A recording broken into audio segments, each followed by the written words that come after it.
Son las 8 de la mañana con 36 minutos. Como todos los viernes tenemos temas de interés en el desarrollo personal y familiar de nuestro radio escucha. Esta mañana nos acompaña el psicólogo Carlos Gutiérrez. ¿Cómo estás, Carlos? Muy buenos días, bienvenido. Muy buenos días, gracias por invitarme otra vez. Buenos días. Buenos días. Y bueno, en esta ocasión estaremos hablando sobre una situación que es cada vez más recurrente. Los hogares y las familias están haciéndose menos numerosas y es cada vez más común encontrar matrimonios que prefieren quedarse con un solo hijo. Y el ser o tener un hijo únicamente puede tener sus pros y sus contras. Platícanos sobre esto, Carlos. Fíjate que parece como algo muy sin notar, pero es un fenómeno social que tiene raíces muy antiguas, ¿no? La idea de tener muchos hijos era en función de una sociedad más rural en la que todos participaban en la producción. Al cambio de las relaciones sociales y de la industrialización del planeta, por decirlo de alguna manera, pues las familias han migrado del campo a la ciudad y las necesidades y funciones van cambiando. Entonces llegamos al grado de la sobrepoblación y las campañas de control natal, las crisis económicas, el deseo del individuo de crecer y desarrollarse más, pues van haciendo que las familias se acorten. En México hubo una campaña que se llamó La familia pequeña vive mejor, entre menos hijos más les das, cosas de ese tipo. Sí, la recordamos. Sí, hace 30 años más o menos, o más, ¿no? 40 casi. Mejor no digas cuántos años. Qué bueno que nos vemos jóvenes. Entonces, pues ya todas las 2 o 3 generaciones atrás han empezado a tener menos hijos. Antes eran familias de 13 hijos, pasaron a las de 5, 6, a las de 4, 3, y ahora estamos viendo familias de 2 o 1 hijo.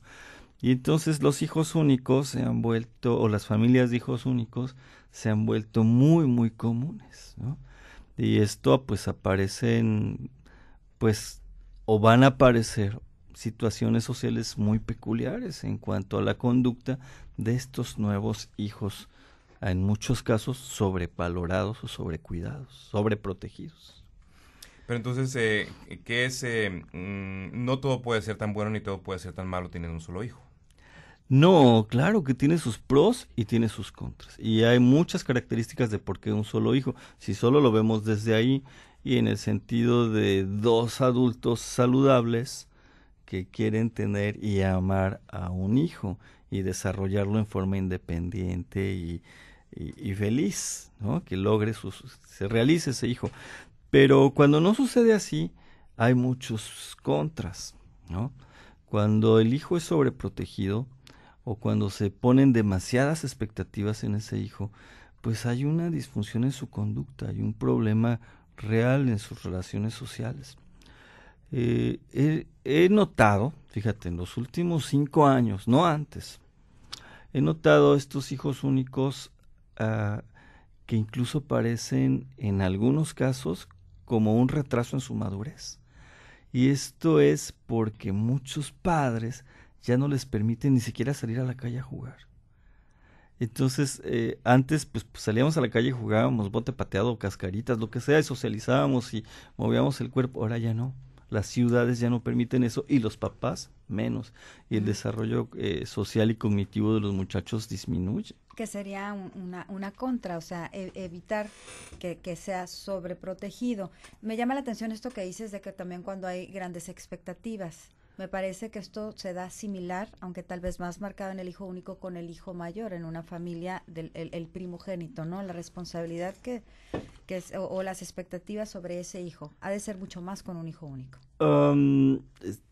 Muchísimo más.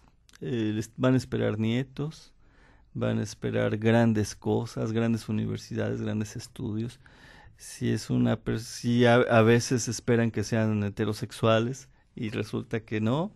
Entonces hay mucha carga y mucha presión hacia estos hijos y el sentido del fracaso es una gran preocupación para ellos.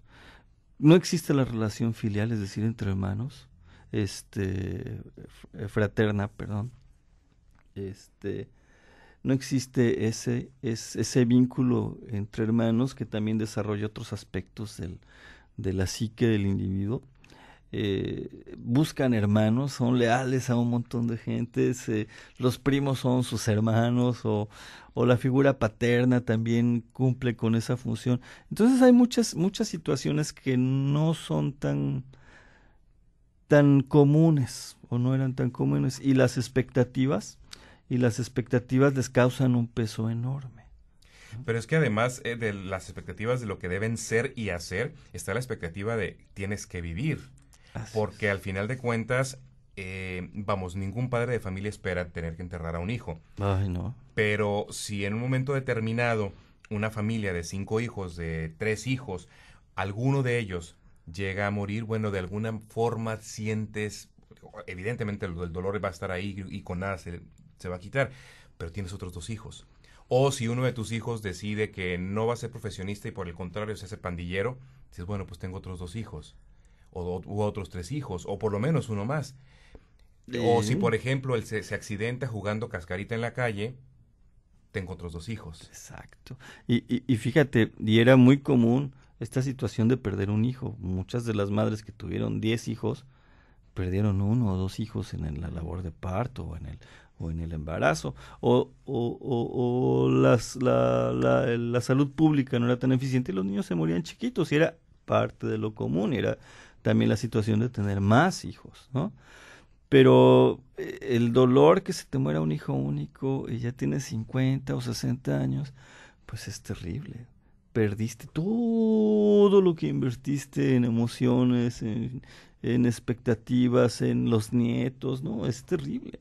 Incluso cuando tienes 2 hijos y pierdes uno, también es difícil, claro, porque todo lo que esperabas del otro hijo que falleció, se lo cargas al que quedó. Y ese se vuelve un hijo único con un sobrepeso, ¿no? Al que no está acostumbrado.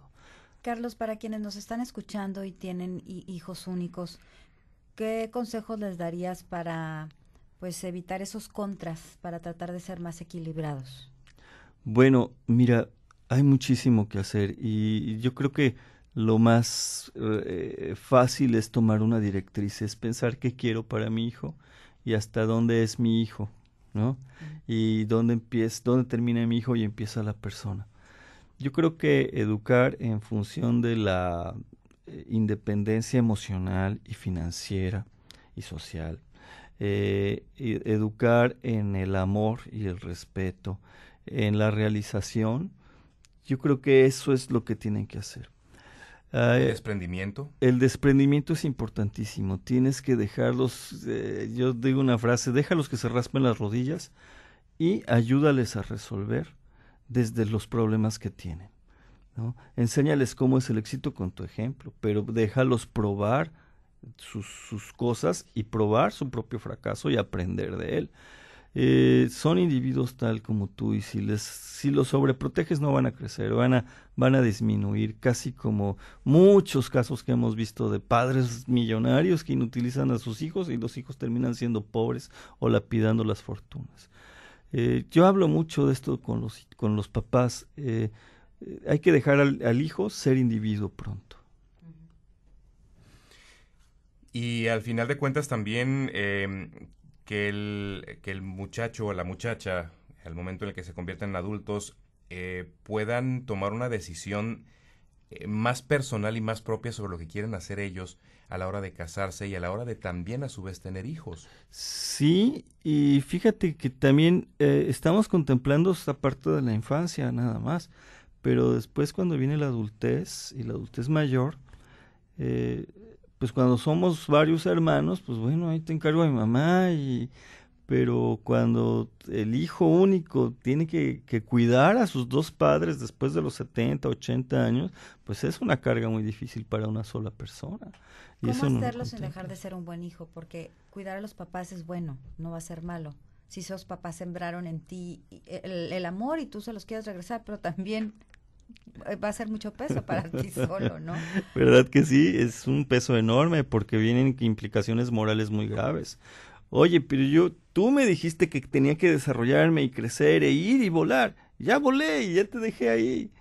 Oye, pero qué mal hijo eres porque aquí estamos solo, no me has visitado. Bueno, ¿qué quieres de mí? Ese es un balance muy, muy cruel. Los padres que tienen hijos únicos tienen que prepararse para una jubilación decente, en la que no necesiten a sus hijos. Y eso es una parte muy importante que tenemos que pensar. Como también hay que pensar quienes deciden no tenerlos. También hay que pensar eso. Pero eso ya es otro tema, es quienes deciden no tenerlos o quienes, e incluso no casarse, que es el tema que ahora se ha acuñado una palabra que estaremos analizando en otra ocasión, que es el de los neosolteros.